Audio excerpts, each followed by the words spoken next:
Essa representação criminal foi apresentada por nós, doutor Igor Araújo e eu, em julho do ano passado, Conde. Eu me lembro que você me entrevistou, eu fui entrevistada por vários veículos de esquerda.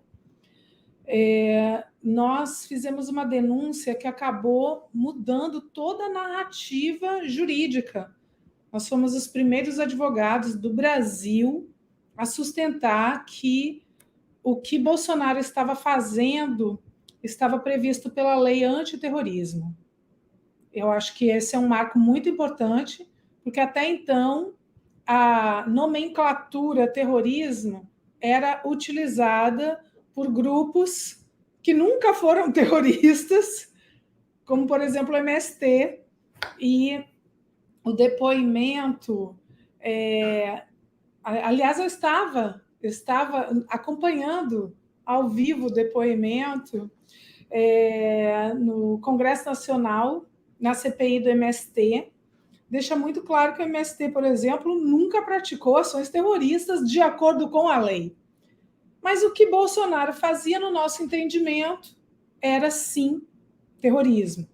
Então, nós protocolamos uma representação criminal e a vice-procuradora-geral da República entendeu que os elementos típicos do crime de terrorismo não estavam presentes. E, com base nisso, o ministro relator, que é o ministro Cássio Nunes, arquivou a nossa representação. Então, nós interpusemos um agravo regimental. E esse agravo ele vai ser conhecido agora, a partir do dia 1º de setembro, sexta-feira, pelo plenário do STF. Nós estamos arguindo que os elementos do tipo penal crime de terrorismo estão presentes em diversas manifestações de Bolsonaro que se configuram como incitação ao terrorismo. O mais importante delas, Conde, a incitação mais importante... só uma observação, porque aqui alguns colegas advogados podem estar questionando, mas, Liana, desde quando incitação é crime? Na lei antiterrorismo, incitação é, sim, crime. É muito interessante, porque o ato preparatório para o direito penal comum, ele não é crime. Sem o resultado, ele não é crime. Mas na lei antiterror, o ato preparatório é crime de terrorismo. Então, nós fizemos a representação criminal contra Bolsonaro por atos preparatórios ao terrorismo. E daí nós selecionamos discursos anteriores e posteriores ao exercício da presidência. O discurso, são vários discursos, eu selecionei aqui, se você quiser, quais discursos serviram de objeto para a nossa denúncia, serviram de suporte fático, mas eu vou lembrar o discurso do dia 7 de julho de 2022, que foi justamente o discurso que me fez parar e pensar: o que esse homem está fazendo é terrorismo, e que levou a nossa representação. Esse discurso, Conde, foi aquele em que Bolsonaro faz uma incitação contra as urnas, dizendo que as urnas só seriam confiáveis se ele ganhasse a eleição, e que se ele perdesse, as urnas não seriam confiáveis, e nem o sistema democrático, e nem o STF, e nem o TSE, e nada. E que, portanto, os seus eleitores e apoiadores sabiam o que deveriam fazer. Isso é o que nós chamamos de teoria do apito de cão. É um apito silencioso que você toca com uma mensagem subliminar muito forte. Então, se ele diz: as urnas não são confiáveis, o TSE não é confiável, o sistema eleitoral não é confiável, e estão querendo me dar um golpe. Esse é o teor do discurso de 7 de julho, você deve lembrar, de 2022, do ano passado. 7 de julho ou de setembro? Julho. Julho, 7 de julho de 2022, que é quando ele diz: vocês sabem o que vocês devem fazer. Então, é uma conclamação ao golpe, porque ele diz: estão querendo me tirar do poder. As urnas não são confiáveis, os tribunais não são confiáveis, o sistema eleitoral não é confiável. Se me tirarem do poder, vocês sabem o que vocês devem fazer. A democracia não está funcionando, a gente vai ter que garantir a minha vitória pela força. Esse é o apito de cachorro. E aí o que acontece? Uma onda de violência depois desse discurso.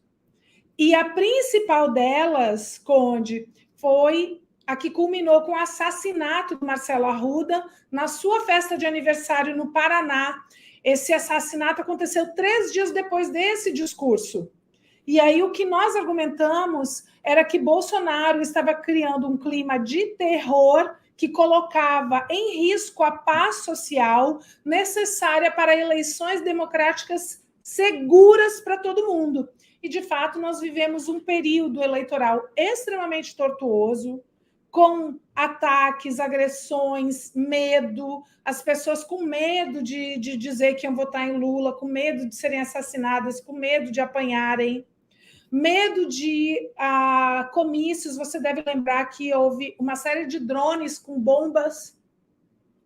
Então, em razão disso, a nossa representação criminal, e agora o plenário do STF, o plenário virtual do STF, vai analisar o nosso agravo regimental e definir se há ou não há elementos suficientes para que a ação seja admitida. Perfeitamente. Liana, incrível é que você entrou com essa representação no ano passado, né? Em dezembro, né? Não foi em dezembro? Julho. Ela pode ser juntada com as outras questões que estão permeando aí a questão do Bolsonaro, de terrorismo, 8 de janeiro e tudo mais? Pode? Sim, pode. Inclusive, eu entendo que é o caso e que pode se estabelecer talvez uma conexão. Os elementos posteriores, não só o 8 de janeiro, mas os atos que houve em Brasília no dia da diplomação de Lula, tudo isso atende ao apito de cachorro. Tudo isso atende aquele chamado do dia 7 de julho de 2022. Vocês sabem o que vocês têm que fazer. Então, ele, eu acho que ele usou essa própria expressão em algum momento. Vocês sabem o que tem que fazer, né? Exatamente isso. Foi no dia 7 de julho de 2022. Perfeitamente. Olha, se não tem a Liana para entrar com essa representação, todo o cerco ao Bolsonaro que está sendo feito agora ficaria prejudicado, né? Porque tem um elemento muito forte agora dentro dessa acusação. Você quer falar sobre isso? Quando eu ouvi a live do Bolsonaro, eu fiquei muito preocupada. Eu disse, isso é terrorismo. E daí ficou todo mundo me olhando, inclusive no meu jurídico, né? Entre a minha equipe, as pessoas... Terrorismo, Liana, porque todo mundo está acostumado a ver terrorismo associado à esquerda, né?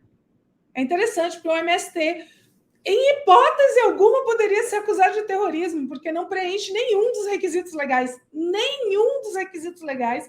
E ainda está expressamente previsto num parágrafo que exclui ações que pedem por mais direitos. Reivindicações sociais que pedem por direitos. Então, é muito interessante como a gente se permitiu ter uma leitura ideologizada da lei e ideologizada pela direita, porque foi a direita que disse que a esquerda era terrorista, e em algum momento a gente comprou esse discurso.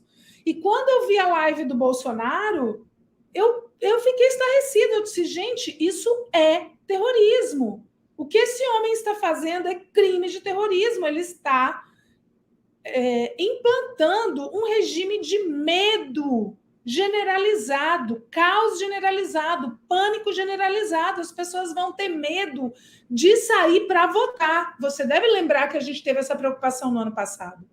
As pessoas vão ter medo de sair para votar. As pessoas vão ter medo de ir para comício, as pessoas vão ter medo de manifestar o seu voto, porque ele está implementando um regime de terror, de caos, de pânico, de medo. Então, nós fizemos a representação, na época, Conde, ninguém usava essa terminologia para Bolsonaro. E ninguém. Agora estão usando. E agora já. Até o ministro Flávio Dino usou algumas vezes a terminologia terrorismo, e até a Rede Globo de televisão. Já. Até a Rede Globo de televisão e a mídia corporativa fala em terrorismo. Então, eu acho que essa foi uma vitória. Aí eu estou com uma expectativa muito grande de que o plenário do STF admita e dê provimento ao nosso agravo regimental.